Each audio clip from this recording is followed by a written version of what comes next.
When I asked about the videographer, they said, oh, I thought having a photographer would be good enough.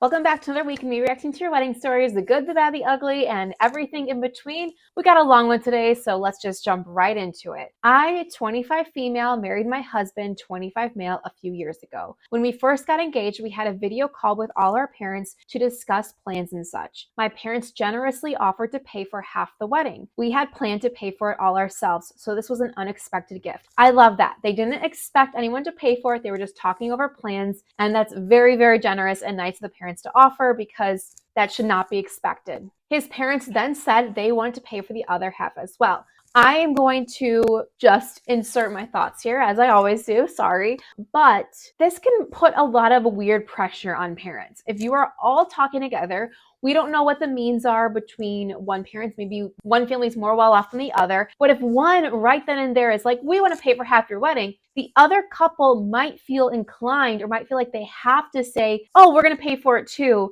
because then it's kind of like awkward silence. So that's where I kind of feel like, yes, it's great to discuss all together, but that's where I feel like it can be kind of more pressure to say yes if they might not want to. We were both so grateful and excited to start planning. At first, everything seemed great. We tried to keep the wedding as low budget as possible. I actually wanted to elope, but both of our moms really wanted a big wedding with their friends. Since they were paying, I figured it would be rude to insist otherwise. It's not rude. It's not rude to insist otherwise.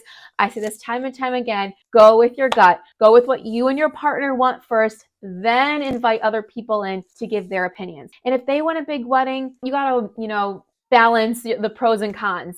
Do you actually want to please them, or do you somewhere want a wedding? If you don't want a big wedding and you're only doing it because they're offering to pay for it, that's to me not a great reason, but teach their own. We decided to keep things simple so our parents wouldn't break the bank. Still, there were a few things I really wanted to be nice. Mainly a photographer and the videographer. Agreed. Those should be like top tier, not like obviously out of your budget, but for me, like that was like one of the most important things. I really wanted a videographer and photographer. I wanted beautiful memories captured of the day. His parents offered to cover those costs, so I started looking into options and sent them a few I really liked. They told me they'd look into it, so I continued planning. Okay. This is where I'm also going to add in my 2 cents. There's a difference between having someone book something on their own and having someone pay for something. Me as the bride, and a little more of a type A bride, I did all the planning myself. We had help from both of our parents. I would say probably 30. We probably paid a little bit more than 30%, but I booked everything myself. I would meet with a photographer, the vendor. I would do the research. I knew what I wanted. And then,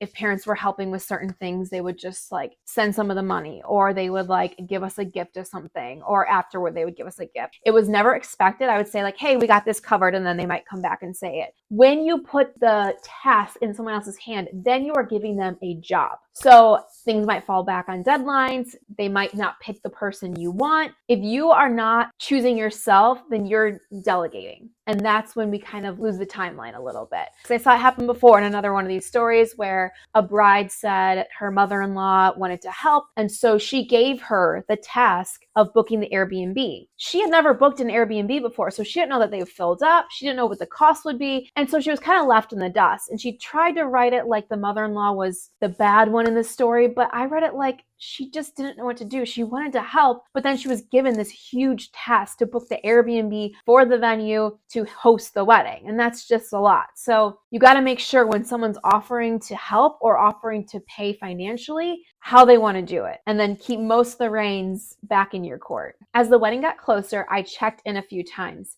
And each time they said they booked someone, but left it at that. Type A in me is like, no, I'm not leaving that up to anybody else. I'm going to find the photographer and I'm going to book it. And I want to know the details of who they booked. I'm just going to guess they never actually booked someone. Especially, she said that was her top priority. Like picking the videographer and photographer, she wanted someone really good. So to leave that in someone else's hands, just be like, you pick what you think is best. Again, I'm not trying to blame the bride. Let's think of lessons for the next time. Okay. I was starting to get nervous because I didn't have the photographer's info and the big day was quickly approaching. I could never. A month before the wedding, they finally sent me the details and it was someone I never heard of. This is what happens. You give someone the task, You do not keep the reins yourself. You're expecting them to handle it. They might have never booked a photographer before. I recently had a call with the bride's mom who was doing a lot of the wedding. We had a wedding consult talking about things, and she was just like completely overwhelmed. She didn't know what to book. She didn't know how to plan things. And for being new to this, she did very well. And she was, getting things in order. But if it's your first time, you don't really know. So like, let's say this mom and dad got married 30 years ago. A lot has changed in 30 years. So as the bride and groom, it is your job to help them out with that. Take control. I don't think I ever had anyone book something on my behalf. I'm pretty sure I did it all us. When I finally looked up his work, the photos were so over edited and low quality. I called to ask about it, and they said he was more affordable and would do a great job. Again, this is the problem. They could afford the wedding on their own. They said they were planning on paying for it themselves anyway. So if something is really important to you, like the photographer, that's something that you take on your own, you book it. And then if later your parents or his parents are like, hey, we want to give you $500 towards the photographer, then great. Then you can put that towards a photographer. But when you give someone the full task of purchasing, then they're going to look at different things that are going to be maybe not as important for you. I didn't want to seem like a bridezilla, but the photographer was one of the only things I wanted to splurge on. Then you should have taken that as your own. And again, I'm not trying to come down hard on this bride because this sounds like it's going to end up not great. Just for brides and people watching now, if something is really important to you, you need to be there. You need to book it, and you need to take full control. This is not what I had imagined. We didn't have time to find someone else, so I tried to accept it and move on, hoping at least the videographer would be good. Now, I don't know. She didn't say anything so far about who was in charge of booking the videographer, so let's see. She says, my mistake. When I asked about the videographer, they said, oh, I thought having a photographer would be good enough. She assigned them both the videographer and photographer. Oh my gosh. Oh my gosh. They did say the parents would cover those costs. So they didn't even look for a videographer. No. I really try to be unbiased in these. Like, people will come after me if I call someone out. I just feel like the parents aren't completely to blame because they're thinking, what's a good use of our money? How are we going to spend this to check the task and also help the bride? In their mind, we found one that they're going to save money. We're not going to spend as much on them. He's got a great portfolio. They don't know what to look for. Now, where we can agree that they dropped the ball is no videographer at all. They didn't even bring it up to the bride and groom. So that's a problem. They said, oh, we thought having a photographer would be enough. We didn't think a videographer was worth the money. That's also something, like, videographers are way more common now, and like, they do such a beautiful job. I'm a huge fan of videographers. I know lots of friends that didn't have them and they were great with just a photographer. But if that's something, again, that's really important to you, make sure it's something that you are involved with. I was frustrated, not because of the money itself. We would have gladly paid for it, but because they insisted on covering it, and now I was stuck with a photographer I didn't choose and no videographer. When I mentioned maybe hiring my own last-minute photographer and videographer, they called my fiance and said I was ungrateful and high maintenance. Ooh. See, that's the problem. Brides have become so afraid to speak up because of that Bridezilla title. Because the second you say, like, no, I want things this way, this is the way I pictured it and I want it this way, you're called a Bridezilla, or you're called high maintenance or ungrateful. But I don't think she's being ungrateful or high maintenance. I think it's okay to want those things, especially on your day. If you're putting money into a special day in a big wedding, you should be able to have the things you want. Just go about them in a way that's appropriate. So I decided to focus on what really mattered, marrying my husband, and let everything else go. The other thing his parents offered to cover was the suits for the groomsmen, my husband, and our fathers. Again, we had originally planned to pay, but they insisted. I'm nervous. Are they just choosing their own suit, like whatever suit they want? As the wedding approached, I asked my fiance about it, and he said his dad had already found a place and scheduled fittings. Every situation is different, but I would never put that big of a task on one of my parents or my in-laws. Not saying they can't handle it. I just feel like that's something that should fall more on the groom. Like, the groom can talk to his groomsmen and plan that for his wedding. Let's not give that to our parents to do. Like, then you're just giving them tasks to do for the day. When we pulled up to a cheap prom rental shop, I was confused, but tried to stay positive. Maybe they had nice rentals, I thought, but the suits were tacky.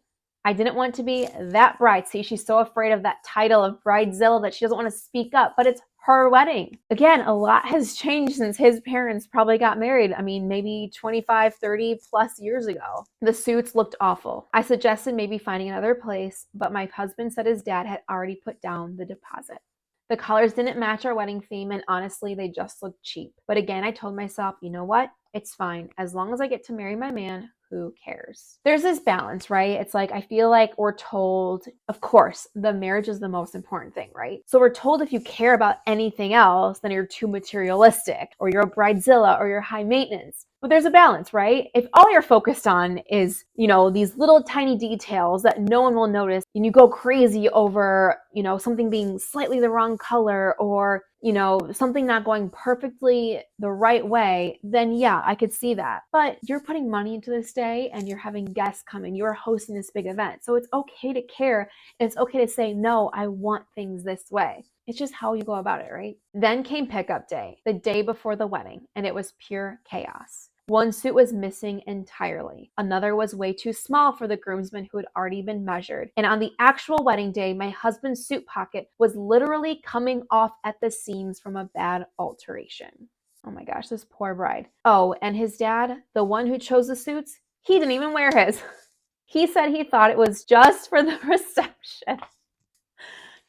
Why would you get a suit just for the reception? I mean, this just shows like they probably hadn't been to a wedding in years or thought about the logistics behind it. In their day, you probably did just get it from like a store rental. There are so many other ways to rent suits now, and we have to take a little responsibility, right? All I can say is I'm glad the photographer was bad enough that you can't really tell how awful the suits were. Oh, no. I don't mean to sound ungrateful, but looking back, I really wish we had just paid for everything ourselves. I can tell you first and foremost, you do not sound ungrateful. You sound like a bride that had a vision and just trusted. You are overly trusting in your support staff. In your family, I shouldn't say support staff.